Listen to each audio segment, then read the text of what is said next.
Welcome back to the channel, guys. If you missed the last video, the short version of the long story is I'm trying to pass a provincial inspection where I just moved to a new province here. And in order to do that, we have to take care of some things with the brakes, wheel bearings. So we're going to dive into that today. Now in the last video you might have saw, I fought the brake drum removal a little bit. We got her off. Gonna have to change the wheel studs out on this driver's side. Not a big deal. I've already removed the shoes and the drums, and I cleaned it all up with some degreaser. And what we're gonna do now is remove the wheel cylinders and get those out of there. We got fresh wheel cylinders. The issue that I found was that every time you push the brake to the pedal, the first time you did it, first time you push your brake down, it'll go to the floor. Then you'd pump it up and you'd have lots of brake pressure. And then 5 minutes will go by, or a couple minutes, and you drive down the road, you need your brakes again, and you'd push it to the floor. I've been driving it like that for years.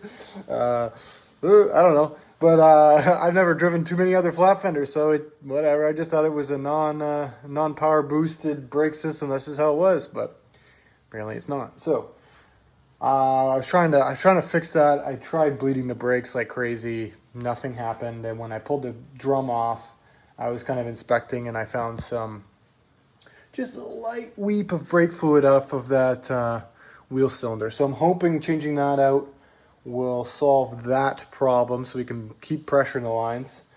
And then while I got it out, I'll do wheel cylinders, I got the wheel cylinders out. I'll do bearings, and I got new shoes, and we'll get the wheels back on and get this puppy rolling. Let's go. Now you can follow along and watch today, but this isn't necessarily a tutorial. This is just kind of what I'm doing.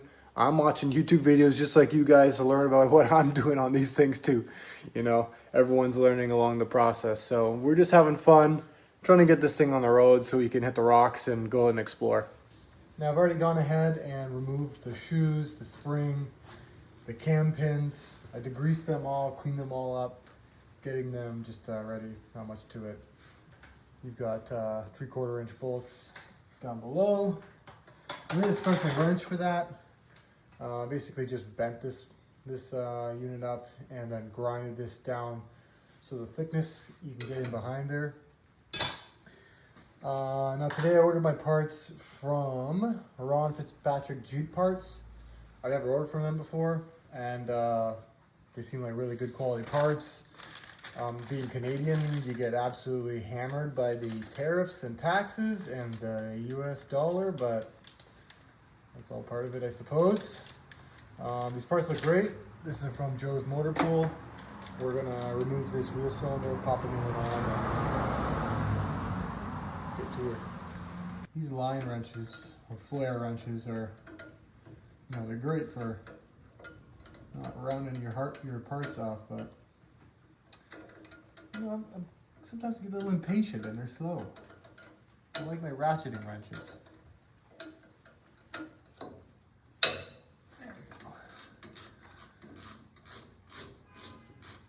Now, I put these wheel cylinders on 5 or 6 years ago when I was building this Jeep, but I don't know what happened. Why it started leaking on me. Maybe I nicked something when I was installing it. I never noticed. I don't know. It drove fine for years. You know when something's like, you've been driving it or you've been doing something a certain way and it works fine because you know exactly how it works, but if you try and give it to someone else, you have to explain the nuances of what you're trying to do, and then you start to realize, yeah, maybe it's not just the thing. It's maybe I need to fix what that problem is instead of trying to explain. Oh yeah, by the way, when you drive it, the first time you push the brake pedal, it's going to go to the floor. I mean, it's a safety thing. So, these are the things you learn as you get older.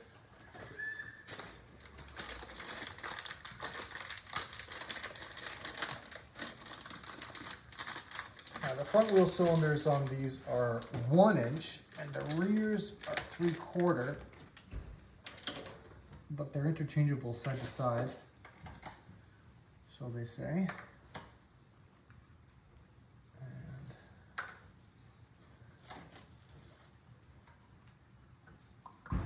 that goes like such.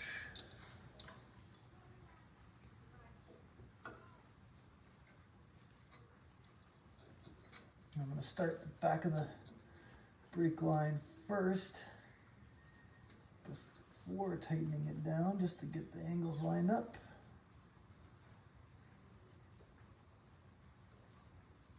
There we go.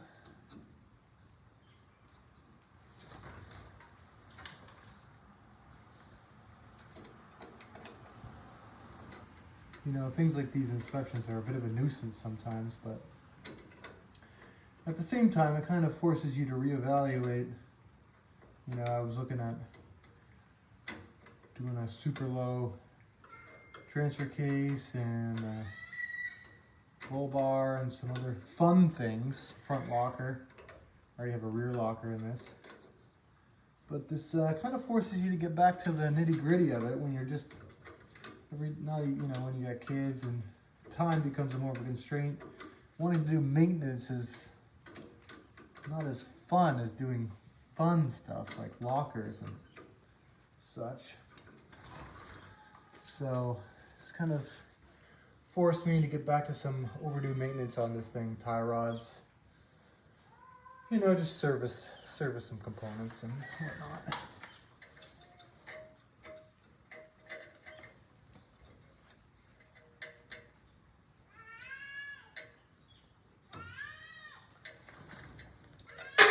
Oh, I just dropped that into the brake fluid.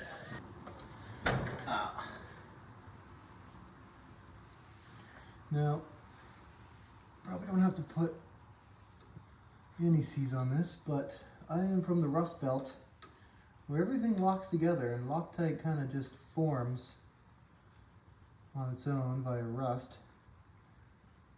So I like to put anti-seize on as much things as I can without going nuts. So I'll just put a dab of anti-seize on there so that next time I have to remove this, I'm not cursing myself. Mind you, I no longer live in the Rust Belt, so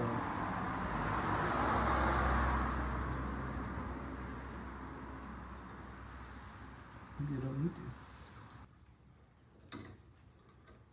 It's a real tight space with that S-bend brake line in there. It's a pain in the arse. Just trying to get the wheel cylinder kind of snugged. Then I can tighten down the brake line.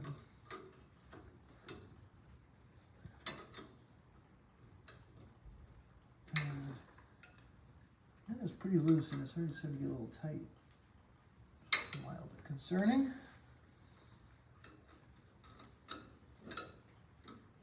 Almost like these bolts are too long.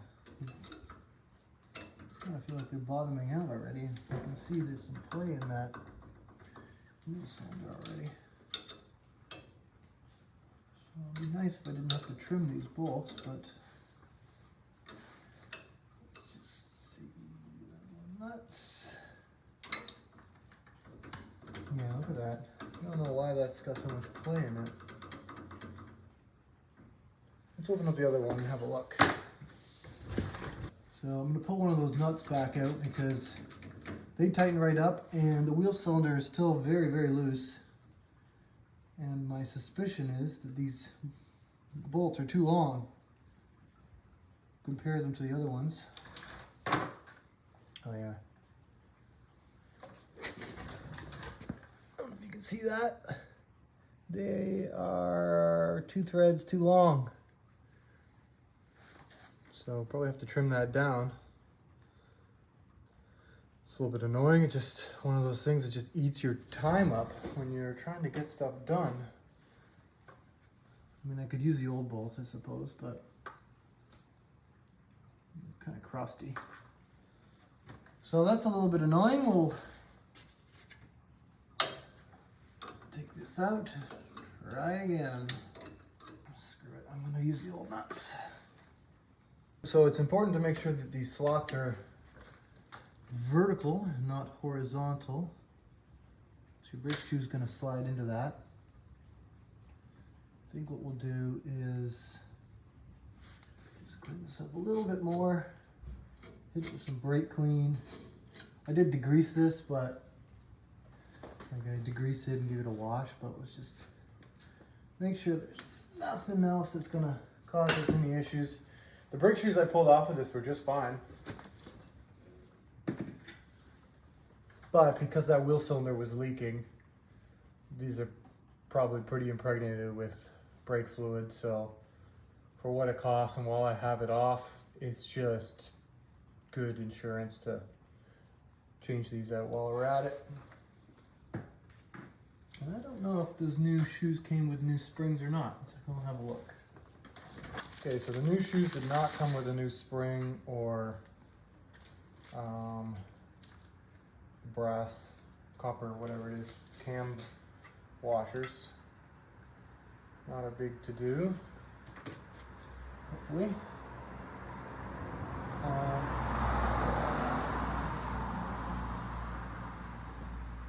So you just gotta make sure these go the right way. There's two, you can see there's two different shoes, a big and a small.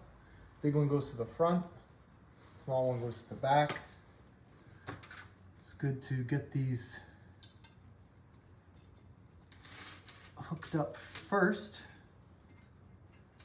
and then we can slot them into the wheel cylinder, and then we can put the cam bolts in at the bottom once they're all slid in there.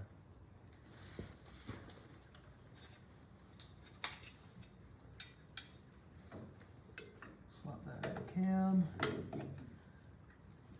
then that goes in here, and then we'll just do the same on the other side.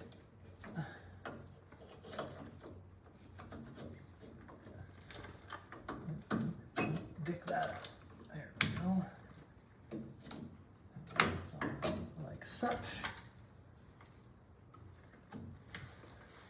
Okay, you can see I got the big shoe on the front, little shoe on the back. Got the spring on there. And then we can get those cam bolts in on the bottom, and we'll just leave it all kind of loose. Once it's all together, we'll have to adjust the whole brake system and bleed the whole brake system. Okay, I got that all on, just hand tight adjusted, and we'll move to the passenger side.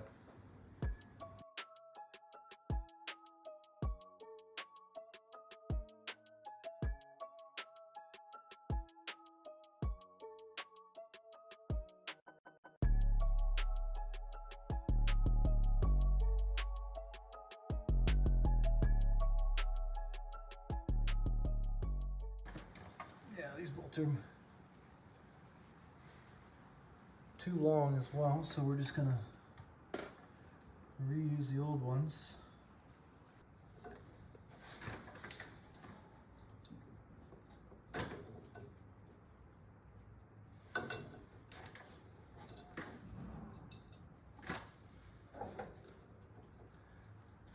I don't know, maybe those longer bolts that came with this wheel cylinder, maybe they do work on earlier MBs and GPWs. I'm not sure. Maybe later CJ2As. But all I know is on mine, at least, they do not.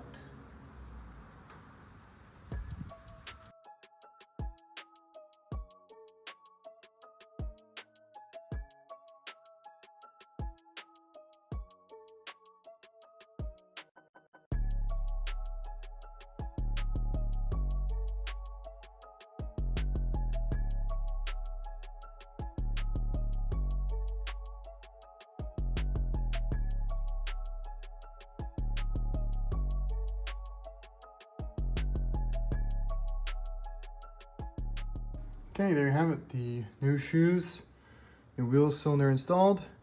When I saw in the time lapse, I struggled a little bit with those bottom cam, just getting them lined up to fit inside the shoe. But once it popped in, it got it all square, no problem. Okay, let's move on to the next.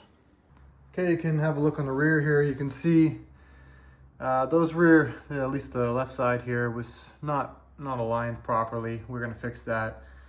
Might as well throw new shoes and wheel cylinder on this while we're at it. I don't think this one had a problem, but it's a bit greasy, and we already got the drum off, and we know what a pain in the ass that is. So we might as well just do it while we're at it. Same thing on the passenger side, in the rear. These ones actually were working, and looks like they were doing their job, but it's a bit greasy in here. I wish I did grease this. Anyways, I just hate working on dirty shit. But yeah, we might as well switch this out while we're at it, even though I really don't want to. But all new fresh pads and wheel cylinders. We already got it off. It just makes sense. I'll spare you the details of all the nuances of this, but I'll just get into it. Okay, a little update on the rears. Got it all cleaned up, shoes off, wheel cylinder off. The new wheel cylinder looks like it comes with the correct nuts, bolts on the rear, which is nice. And I got these cams, lower cams cleaned up. You can see I was missing the lock washer on that, so that is good. I can add one of those. And the reason why I talked about that anti-seize is because these upper cams, they are just seized in there, and I don't want to risk damaging them. I don't have more, so I'm just going to keep moving forward and use that. It's not ideal, obviously, because, you know, obviously I can't lock down the cam the way that it's supposed to. But it does turn and do cam stuff the way it's supposed to do. You just can't really lock it down. I should replace it. But again, I'm just trying to get this past the safety, and then over the winter, maybe I'll end up switching that out. I don't know. Or I'll just keep them driving it. Probably the latter, but hey, let's get her on the road and get her fixed up. Okay, a little update on the driver's side. The cam bolts on the back are very seized. Fun stuff. Probably why this wasn't adjusted properly, thinking back. And I had kind of, remember I mentioned the wrench?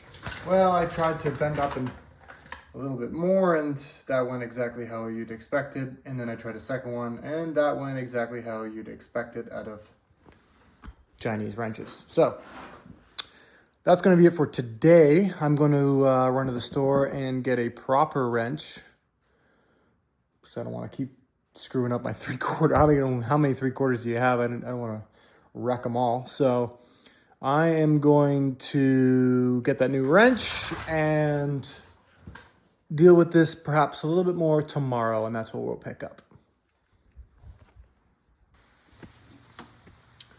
Good morning from day 2. We're back at it in the garage. I already went to the store this morning, picked up actual offset wrenches instead of bending them on my own, which, you know, didn't work out. So that is making a huge difference. I already got these cam bolts broke free, so I'm gonna bust those out and get this apart, and I'll take you along for the ride with me. Okay, got it all cleaned up and taken apart. The upper cams, same as the other side, they're just too mooched. I can't take them off without wrecking them and whatever. So they still cam and do their thing like they're supposed to.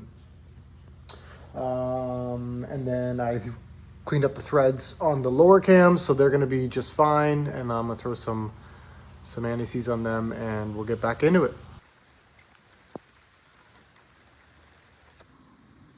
Another wet and rainy one today.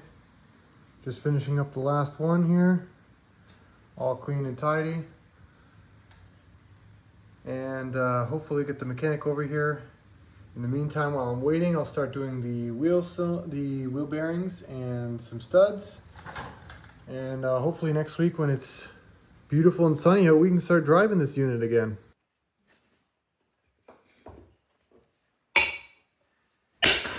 Yeah, that's it right there. I'm sure there's a proper way to do this. With the press. I don't have that. I do have the properties of thermodynamics on my side.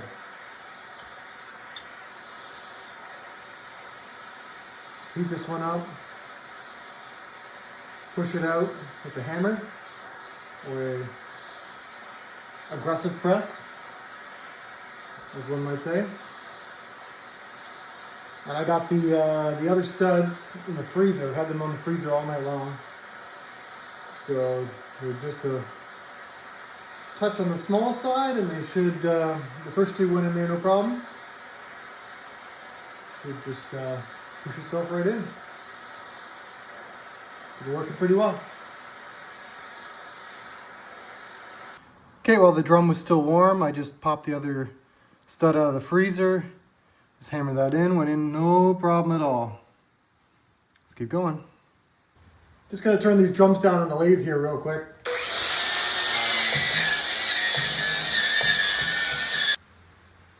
All right guys, I think that's where we're gonna call it for this one. Got all the brake shoes, wheel cylinders done all the way around. Mechanic's gonna come have a look at that. And then once he has, I can do the wheel bearings, throw all the hubs back on, adjust the brakes, and then hopefully get this final inspected, get her on the road, and next week's gonna be beautiful. We'll get out there into the mountains and I'll take you with me. Thanks again for watching, appreciate it. Stay tuned, see you later.